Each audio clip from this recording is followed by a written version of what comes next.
Hey, I'm Matt with Voeltner Woodworking and your host of the Maker Lounge podcast. This is a third of 3 episodes with Trey, Rod, and Pete. Thanks for hanging out with us in the lounge. I hope you have enjoyed the first couple of episodes. If you haven't had a chance to listen to those episodes, I'd suggest that you go check those out so you can get to know these guys a little bit more. This will be a shorter episode than the previous 2 as we wrap up our discussion. In this show, we get to know a little bit more about the origins of the businesses, and we'll be talking about how each of us balance our priorities. As I mentioned in last week's episode, I was initially going to break this up into 2 parts, but I decided to make it into 3 parts because what we're really going to be talking about, I feel just is so important. Before we get into the conversation, I want to set the stage a little bit on why I decided to bring up this topic. If you follow any number of people on Instagram or social media in general, you've probably come across a post or 2 from creators in your niche that have either decided to stop posting or take a break after what seemed to be a major grind in their content. The social media platforms really push content creators to make content that will keep people on their platform. And creators are usually incentivized to make engaging content, whether through bonuses like the Reels bonus or YouTube monetization. In fact, Instagram Reels front loads their bonuses. So the first couple of Reels that you post in the bonus cycle are actually worth more per view than they are at the end of the bonus cycle. So this drives the creator to continually try to keep up with the performance of their first couple of reels in that bonus cycle. And if you're not prepared for something like this, then it can quickly lead to burnout. And many of us are working full-time jobs with aspirations to turn our hobby into a full-time thing, or maybe some don't even plan to go full-time, but they still get trapped in roped into this vicious cycle on social media. So, or just even in their businesses. Brand sponsorships, like we talked about in the last episode, they're great. But if you sign up and bite off more than you can chew, then maybe it's time to put down the fork and step back for a minute and hit reset. That's what I had to do. In 2017, I was burning the candle at both ends, and I had to stop the business altogether. And back then, I wouldn't have even considered myself a content creator. I was just really doing the business. I had maybe 400 Instagram followers at the time, but I was still putting in more effort into my commission work and my side hustle than I was into my own family. So that's why I wanted to ask these guys how they balance their jobs, their family, and content creation. I know you didn't come here to listen to me ramble, and you're really here for Trey, Rod, and Pete. But so let's pick up where we left the conversation last time and ask them a little bit more about each of their businesses and how they balance their priorities.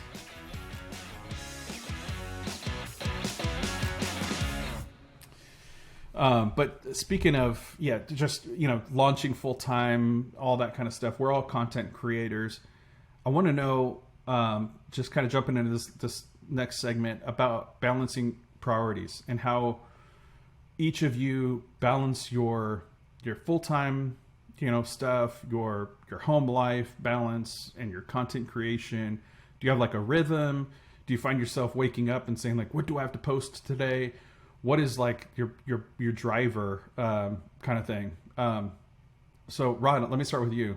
What's your tell everybody kind of what you do and and how you balance all that. Well, my background is in IT and computer development or software development, and I still have a company actually down in Florida, in Boca Raton. We moved up here in 2005, and I've run it remotely since then. So luckily, it's gotten to the point where we've got designers and developers and other people on the team doing most of the front end work now, which I used to do. I used to do a lot of the software development and stuff like that. So now I'm just basically a manager. I'm one of the partners, and I started getting into this, like I said, just before the pandemic started, and it was just a way to transition into something that was tangible, because all my career it's been basically virtual stuff, nothing physical, like computers and IT are just basically virtual. So I wanted to do something that I could actually make stuff with, and that's what got me into this. The pandemic kind of kickstarted it, and that really changed things up, and I started doing a lot less with the with my company and doing a lot more of this. It's not quite full time, but it's turned into, it seems like full time, just because we've landed a particular client that and it's a unique relationship. It's a partnership where they ask us, okay, we want to, and they're a pretty strong brand, but they ask us to design products, for them, custom products. So you may have seen some of them on the old post, backgammon, chessboards, and it's funny because we got into games, which is something I never expected. So now we're known as the game makers. So literally, So we have like backgammon games, tic-tac-toe, Connect Four, all of those things that we do and that we never expected to do. So just back to the question, how do you balance that out? It's what I try not to do is, I'm the kind of person that wants to do everything. I just want to, if someone offers, asks for something, it's hard for me to say no. And that's a tough thing to do in business. You have to know, how to balance your time. And so we kind of limit ourselves to this, this particular client, and we do local work, and we kind of defined our market to be that. And that's kind of where we sit. It's basically just me and my wife doing this, and it's basically a day-to-day thing. So is she out there doing stuff in the shop with you? Is she doing sanding and milling? It's funny how it started. Well, it's funny because that's what she does. She's the finisher. Oh, okay. What happened was, I started doing this. I started acquiring all the tools, and we have a story about the whole, our shop. It used to be her goat barn. She used to raise goats, breed goats and milk goats and do all of that stuff. And when she didn't want to do that anymore, I slowly infiltrated and started bringing in tools, and I took over the shop. I was supposed to start off with like a fraction of the shop, and I ended up taking up the whole shop. That's what we do in the maker community. We take over shops. And what's not to love about milk? Milk herding. She would raise the baby goats, and we've had quite a few that were actually born in the stalls here. So, wow. And the barn is something that was a family project. So it was another maker project. We've always been kind of a DIY family. So between my wife, my son, and I, we built the barn, and it kind of stemmed from that, just that whole DIY mentality. How old's your son right now? He's 24. Okay. I'm pretty old. So. What's your wife's name? But you Dawn. might say Dawn. We're gonna have Dawn on next week. Dawn. We're gonna talk about finishing. No, no, but that's the thing. She started working with my offcuts to like make her. She does a lot of epoxy, charcuterie boards and things like that, and she started working with those.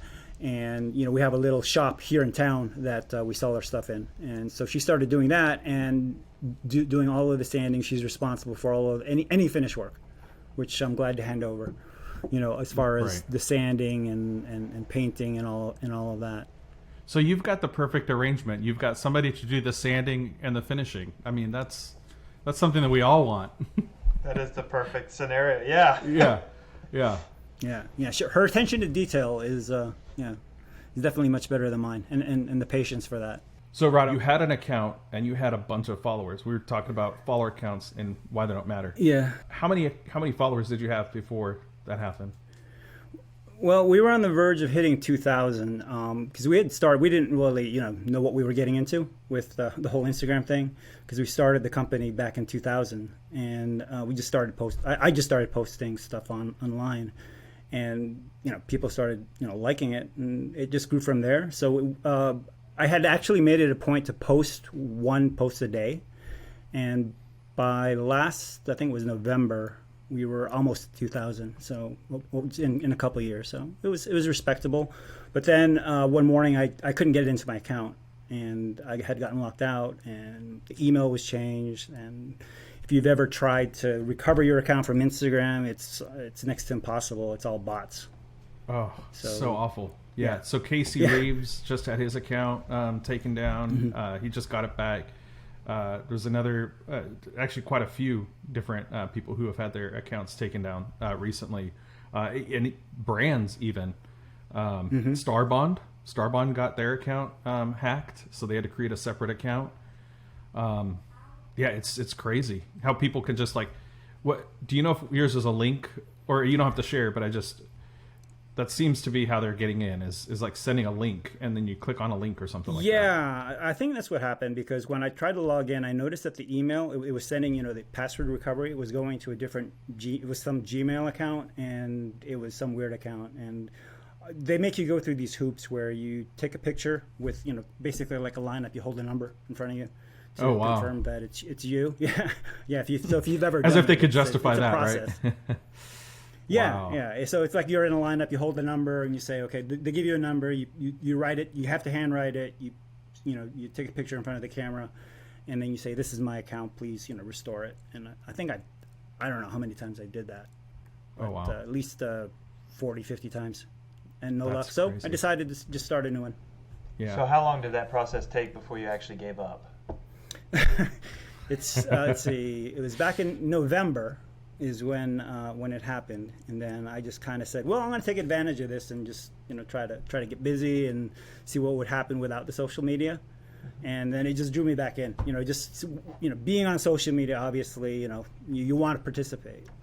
So I started posting again maybe a month ago or so. You started getting Something FOMO. like You started getting fear of missing out. Yeah. Yep. Pete, what about you? How are you balancing kind of what you're doing? You have a full-time job, and it's complete chaos, and I have absolutely no plan whatsoever. I wake up early and get on social media and just start responding to comments, and then take my daughter to school, start working at my full-time job. I work from home most of the time, and then at lunchtime maybe I'll get some time out in the garage.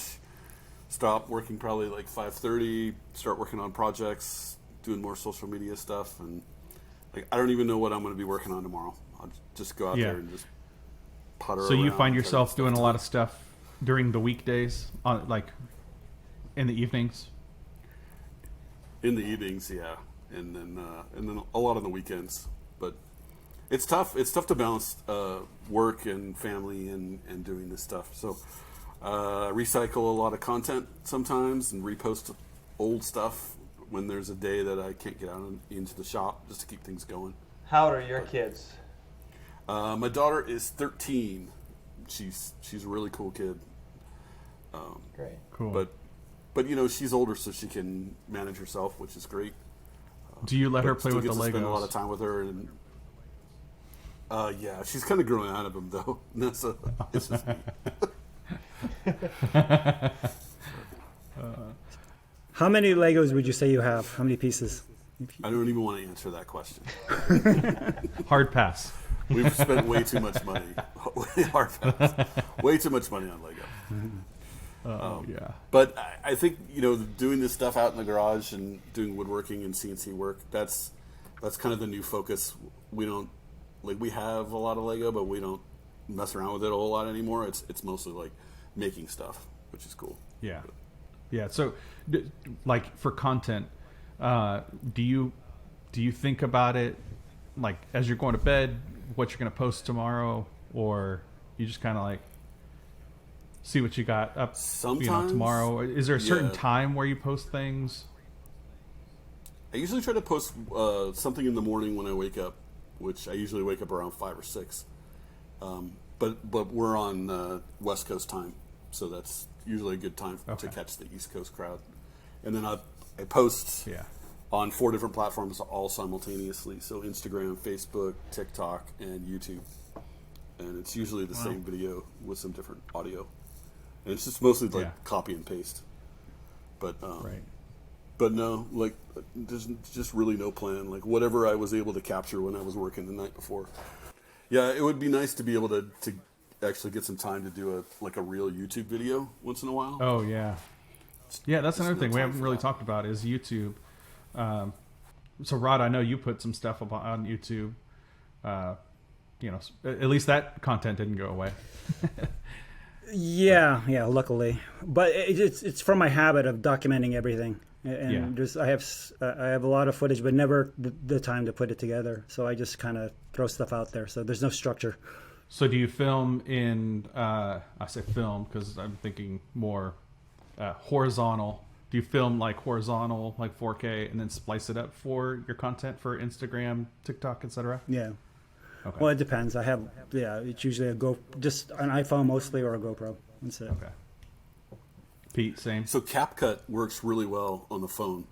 You can capture some CapCut. footage and put together a video in CapCut. It's is free. It's called CapCut. It's a free app. But Okay. you can put together a video, like a 15-second or a 30-second video in less than 30 minutes and post it. I'm gonna put that in the show notes. Like I rarely bring stuff to the computer anymore. It's like I film stuff on my phone, edit it, post it, all from the same platform, all from the same phone. That's what I used to do on the old. It was all iMovie. Oh, on the subject, I had a quick question because I was talking about this the other day. Vertical or horizontal video? I'm gonna say yes. So I typically will film. That's where my leading question was with you for content stuff. Is I typically will film everything in 4K wide, so that way and then just keep my focus area limited. So that way, if I wanted to repurpose it for YouTube, I could use it as B-roll. Gotcha. And so then, because it's hard if you film it in portrait mode. For me, if I film it in portrait mode, I'm really kind of limiting out my opportunities, because by the time you're zoomed in on whatever it is, if you try to take it from portrait mode and make it landscape, then whatever you're trying to focus on just becomes massive on the screen. So I try to do it 4K, because 4K you can break it down to 1080 and just take a section or a third of it. So I try to think of like the rule of thirds. If you're familiar with the rule of thirds, is like basically the eye is drawn to certain areas. If you were to draw like a tic-tac-toe on the screen, your eye is going to be drawn to those areas that are those intersecting points on that tic-tac-toe. So Joseph Mullins is a guy that I follow, is I Make TV on Instagram. Him and I talk a lot about stuff. He was a presenter at Maker at Workbench Con, and that's how we connected. And so he's been kind of helping me out with some content, just visually and how to do stuff. I've been following his stuff, and It was also one of the best classes there. so good. Yeah. It's tough for me to switch to the whole vertical format, because I'm going to date myself, because I came back from the day, or was back in the day of editing on tape. So Oh yeah. it's a tough habit to break. Joseph has this shirt. It's he was wearing it at Workbench Con, and oh gosh, I'm gonna butcher this. Do you remember what it was exactly, Trey? He has a picture of a he phone. said, Oh, this is a phone. This is a camera. Yeah, and it's And this it's is a landscape. phone. Yeah. And this is a phone. That's cool. Yeah, and Yeah. I think he sells those. This is on a his, phone. This is a camera. Yeah. Yeah. So to answer that question, yeah, I try to as much as I can. Now there's some things where I'm like, I know I'm never going to use this as B-roll, and I'm going to get the cleanest look by doing it in portrait. So like for the video that I posted today and that I've got for the next couple of days of the CNC stuff, I did that all in portrait, because I'm not going to use that for anything else but Instagram, TikTok. But Trey, we didn't get to you just as far as like the work balance. I say work-life balance because that's, coming from the corporate world, that's what we say, work-life balance. That's really what it is, I think, right? Because it's probably work-life balance because you're working two jobs. Yeah, so I'm in a little different situation than most of you guys. That's why I kept asking. I have a 2-year-old and a 4-year-old. So they're very needy. And obviously when I'm home, I try to be as involved in everything I can.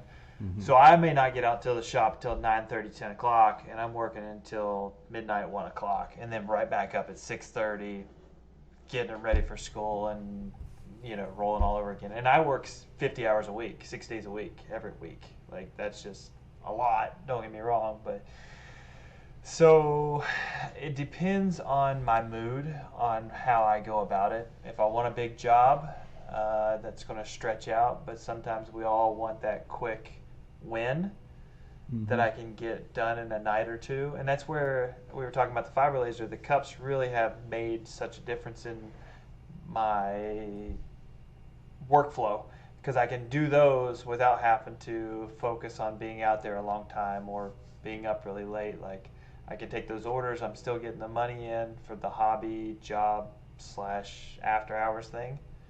And that's just kind of where that goes.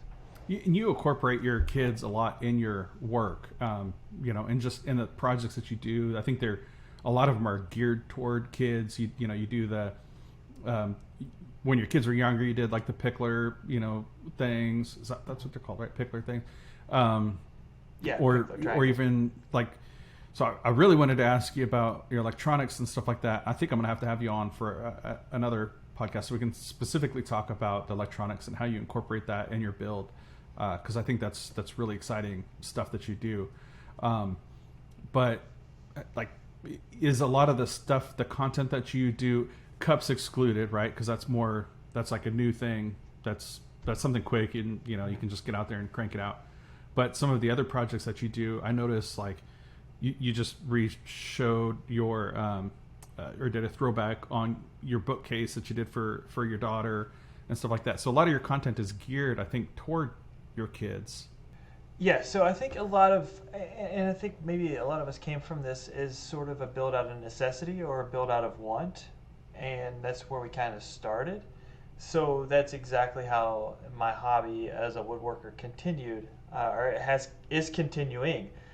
Step stools, I started building those. I made a few, posted it, and they blew up. And I've sold probably over 100 of, the Wow. 3 little counter step stools for kids. Yeah. That kind of deal. And then the same thing goes for the pickler triangles, and then that went over into like a pickler cube into a slide, and I made it out of necessity for the kids. As you can see, we got actually this stuff behind us is we sold it because they're outgrowing a lot of this stuff. But it's, yes, to answer the question in the short form, is everything I build is out of necessity or sort of for the kids, whether it be the mermaid bookshelf that you're speaking of, or I built my son a giraffe bookshelf when he was young. Just small things like that we could incorporate into our lives. Yeah.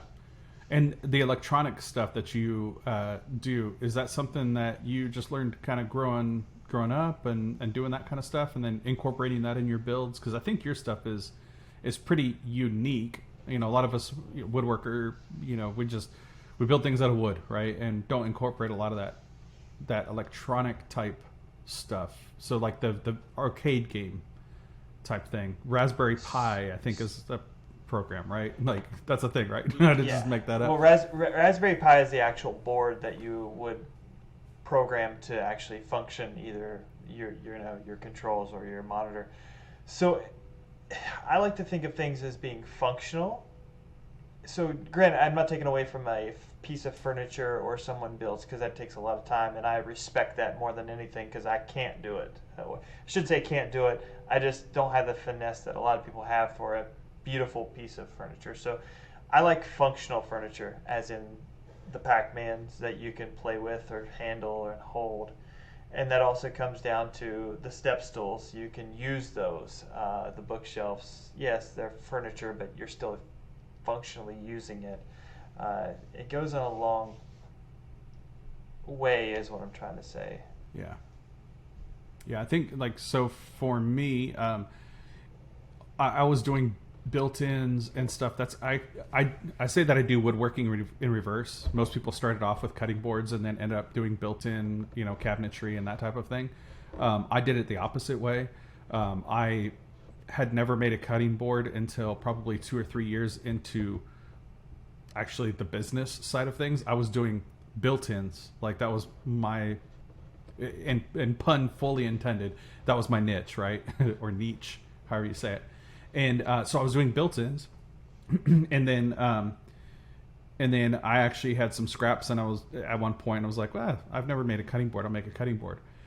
Well, I shut that business down in 2017. We were talking about the work-life balance stuff. Me and my wife were like ships in a night, and we just could not sync up because I was always out in the shop and trying to get jobs done because I committed to a certain time frame and stuff like that. So my side hustle began taking over, and I had put it in a priority over my family, which is a completely wrong way to do it. And so in 2017, I recognized that, and I shut down the business. And when I came back in 2019, I was like, well, I could just do cutting boards, things I can do at home that aren't going to pull me away from my family. Because I mean, I was like every weekend doing installs or picking up stuff from, I had a finisher at the time. So I'd build stuff, drop it off at the finisher. While he's finishing it, I was building the next project. And so I was either dropping stuff off, picking it up, or installing it every weekend. And so I was just never home. And we had young kids. And so I was like, let me just get in the cutting board game. And I posted some stuff, and then it took off, and I put it on the website, and I started selling through the website, just random orders all over the world. And because I got the laser engraver and stuff like that. So now I'm trying to like get out of that because, once you've made like probably 600 or 700 cutting boards, you're like, I never want to make another cutting board in my life. And, want to do something that challenges my creativity and get back into the other stuff. But I have to be sensitive to, I just did a big cabinet job, and I was gone all day on a Saturday. And so I have to balance it. So now what I tell my clients is, the whole good, cheap, fast thing. You've probably heard it. You can have good, cheap, or fast. I just tell them, hey, you can have good, cheap, or fast. You can only pick two, but guess what? Fast is not going to be one of them. So, I price myself, probably lower than my competition in the area. Not so much to where other woodworkers hate me. I'm definitely not. I'm not the lowest guy. I'm not the highest guy. And because I've asked people, hey, where did I fall? When they tell me no, where did I fall? And I'm the middle of the road guy. But a lot of the times those jobs that I lose, it's the timing because people want it and they want it now. So that's why I'm really interested in kind of hearing each one of your takes and how you kind of prioritize all that stuff. I actually don't get out in the shop during the week. I shoot all of my content on, Friday afternoons, Saturdays, and then Sundays. And then I just try to like space it out. At first I was doing all my content, and early on in the Instagram video game, it was all about like how much can you fit into 60 seconds. And every video was 60 seconds long, and it was like a full build and all that kind of stuff. And then the algorithm drove people to, their attention spans and everything else with COVID. I think people just didn't have the attention span. They had 7 seconds apparently, where they can focus. And so now I just take that same video that I would have done a couple years ago in 60 seconds and I splice it out, and I might have 3 or 4 videos that I could just space out throughout the week. So I've learned how to balance that for me and my family, but I'm always interested in hearing other perspectives on how you balance that content side. Because, that's kind of what we're all on a podcast tonight because, hey, we want to get our face out here and share our ideas and learn from other people, right? And that's kind of... Well, definitely like Pete said, we got a lot of repost. We have old content that our new followers haven't seen, so we still can generate some of that. And I do the same a lot, especially here lately with vacations and this and going to Legoland. I know stuff like that. Like it all kind of comes full circle that we have to repost, but we have to post daily, or we get shunned out from the Instagram gods. Like, it's just part of life. And I just kind of working with it. There's one thing I noticed with your guys' feeds, though, because you have like massive followings and everything. But I think the one big factor, at least that from my perspective, is that your engagement is so, I guess, so involved. As far as you present your personalities, and you basically show a slice of your life. Like especially Trey, I've been trying to catch up on your feed with all your different things, but like it's like living your life watching your feed. And I think that's very engaging, whereas the approach I take is I just show my stuff. I was mentioning this to Matt the other day. I had rarely shown my face or anything. I would you would either see my hands or you would see my work, and that was it. And that was kind of that other post I had a few days ago was kind of a breakout thing, because I never even thought of doing that. It was just I think it's great. People want to connect. Warehouse. Yeah, I had my logo as my thumbnail, or whatever you want to call it, my profile picture or whatever. I had my logo, and people associate that logo and stuff like that. But I think at one point when I changed to my face, I think I became more relatable to people. I wasn't a brand anymore as much as I was a person, and that's really what I want to be. And also, just things like this, right, is connecting to the community, because somebody will probably listen to this and they'll say, man, I really resonated with Rod and what he talked about, and I'd really like to know more about this. So that maybe they'll start engaging with your content. And the biggest thing is that engagement back, right? I think that's how Pete and I had connected. It was just like, if I find myself commenting on Pete's videos, it's not that he would do it out of what's the word? Not that he had to. Your stuff is cool, man. Your work is really cool. Well, I appreciate that, but it's not like, so it's like there's that reciprocity aspect to it, where like if somebody's engaging with my stuff all the time, I'm gonna go check out their page.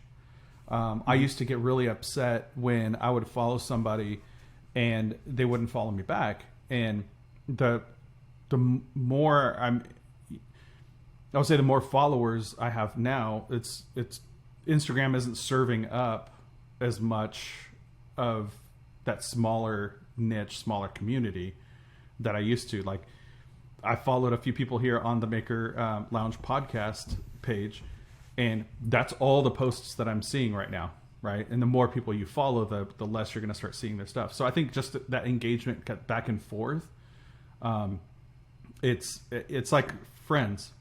The engagement that I like to see, and I'm 11,000, not like you guys at 50 or 100. I like the comment side, because people like my stuff and they'll get lost in the likes, and I can't follow that. Right. And I understand that they're following me and they may be liking my stuff, but I don't see them, or I don't notice these people. And it's not because I don't like you or I don't like your page. It's that if you comment, you're there. I see it, I need to reply to it, or it's on my thing as a priority, the way that it is listed on your home screen kind of thing. Yeah, I think if you're a like, you're one of 100 or one of 1,000 if you're a like, but if you're a comment, you're one of 20, or you're one of 30 or 40 or 100. And so your chance of having a meaningful conversation with somebody is greater. Exactly. Pete, can you give in more on this, because I'm sure you see a lot more than us?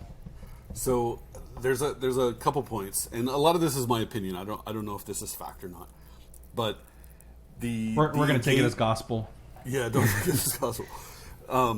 So the engagement, people who leave comments, and the fact that you're showing your face or you're talking about your life, that all of that engagement is really, really good for retention. And it's also a little bit good for growth as well. But that retention keeps people coming back to your page.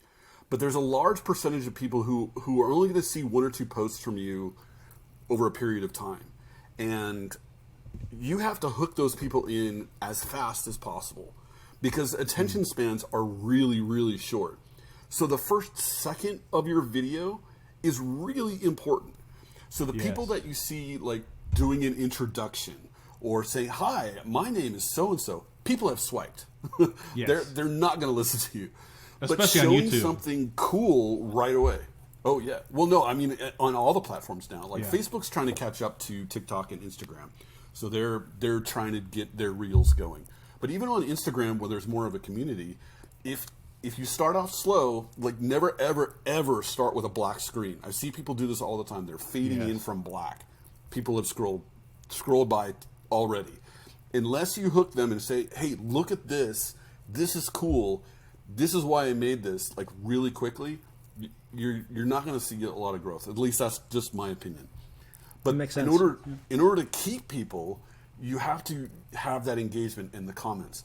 But I will say that a large portion of your audience will never comment. They will always like, but some people don't want engagement. Some people don't want to ask you a question.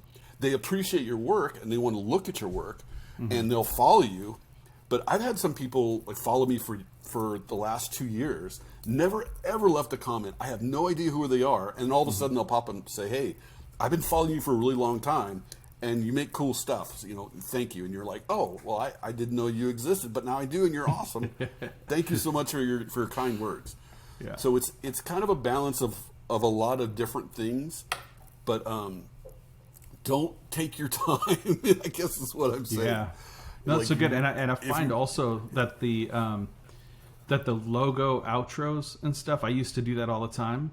I think that is going away also. Where people put their logo and stuff.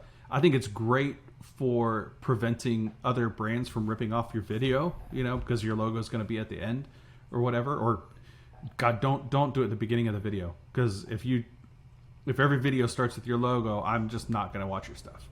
No, and exactly like Pete was saying there, just you need to be that shock effect and then roll into whatever you got so they can like follow into it. But I fall caption to that, "Hey, it's Trey," a lot, but yeah. No, I think that's good if you're quick about it. But some people want to give their whole resume at the beginning of videos, and people are not just going to wait for it.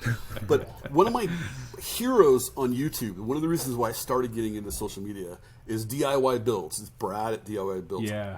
Check him out on YouTube. Fantastic content. He recently came out and said, "Hey, my account's not growing. I'm not getting the views like I used to. And I'm going to stop. I might make a video once in a while, but I am going to shift over to doing more really quick 1 or 2 minute type content on YouTube." Yeah. Because I honestly have a feeling like everybody's transitioning over to really fast, really quick content. And, doing a 20-minute video on YouTube, because attention spans are so short, they're just not going to sit through it anymore.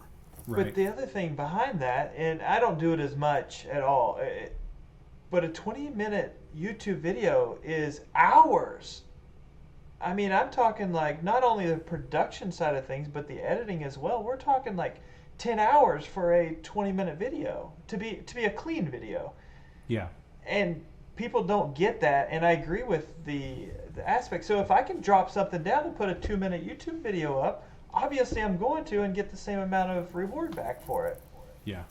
Absolutely. And you're starting, if you look at YouTube videos now, like older ones, it's 5 or 6 minutes before they actually get to the meat of why you're watching the video to begin with. Like you searched Google and you found somebody who's making an awesome table. It's literally 6 minutes before they show you how to build the awesome table. And Right. I get so frustrated when that happens now. I'm immediately scrolling to where the actual answer is to the question I'm looking for. Yeah, I think one thing I've started to do on YouTube specifically is that 30 seconds. They make that a metric for a reason in your YouTube studio. That 30 seconds, and if you notice, I don't know if you guys watch YouTube on your TV at all, but if you hover over something, it'll give you that 30 seconds, and that is you have a 30 seconds. Sometimes not even that long. You have that 10 seconds really to capture the heart of your content, of what you're gonna show them. And the video I just posted, I had initially was doing a whole thing. I was going to talk about the workbenches and how I came up with the concept and all that kind of stuff, and I was editing it. And I took the first 2 minutes that I was going to show B-roll and talk about it. I took all of the talking points out. Now, I don't have a ton of views on it, but that's just because that's where my channel is right now. I think I have maybe 200 or 300 views on the YouTube video, but so not great. But the retention metric is one of the best, and that's because the people who were watching it decided to stay for the past the 30 seconds. My retention is at 50% throughout pretty much the whole video. And that's because I got right to it. I showed them what they wanted to see, which was the epoxy pour, right? Everybody loves a good epoxy pour video. And I just showed portions of that. And so like, okay, I showed portions of that. I showed portions of cutting saw blades. I showed, a little bit of everything in that first 30 seconds so they can know what they're going to get. And I think the same thing, like Pete, what you're talking about is I've also started to put that into my Instagram content, is show the end, and then maybe even if it's just 1 second, you just show that little end of what it's going to look like, and they can go, okay, this is what I want to stay for, and then the next 10 or 15 or 30 seconds is leading back up to it. That also plays really well to me for looping videos, because if you show the end and then you show the end again and they happen to be on the Reels page, it might loop back around and they're like, oh, let me see that again. Some of the best performing videos I've ever had on Instagram and TikTok and stuff are 4-second looping videos that are, when you look at it and you're just like, what? It's like somebody, screwing in a bolt. Yeah. So then you watch it again just to make sure that you didn't. Yeah. Was that a watch repeat? the first thing? Yeah. Yeah. And because they he's the Pete and reward repeat you on how guy. many times somebody's watching. Yeah, exactly. Those looping ones are good, and especially if you're on the Instagram Reels bonus too. That's people are on these Reels bonus things, and they're posting all of their controversial videos, which is great. I think that's so funny. It's like it's using such a catch-22. Yeah. Well, I think it's Reels, funny. but... Some of it's funny, because you're like, Instagram's paying them, and now they're playing that same old content because it performed really well.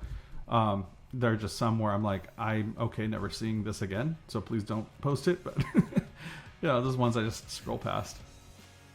Hey, thanks for listening to the podcast today. If you didn't get enough of these guys, you can find Pete on Instagram at PeteSquared23. Trey is at handcrafted_by_Trey. Rod is at The Mountain Makers, and I am at Voeltner Woodworking. All of our links will be posted in the show notes.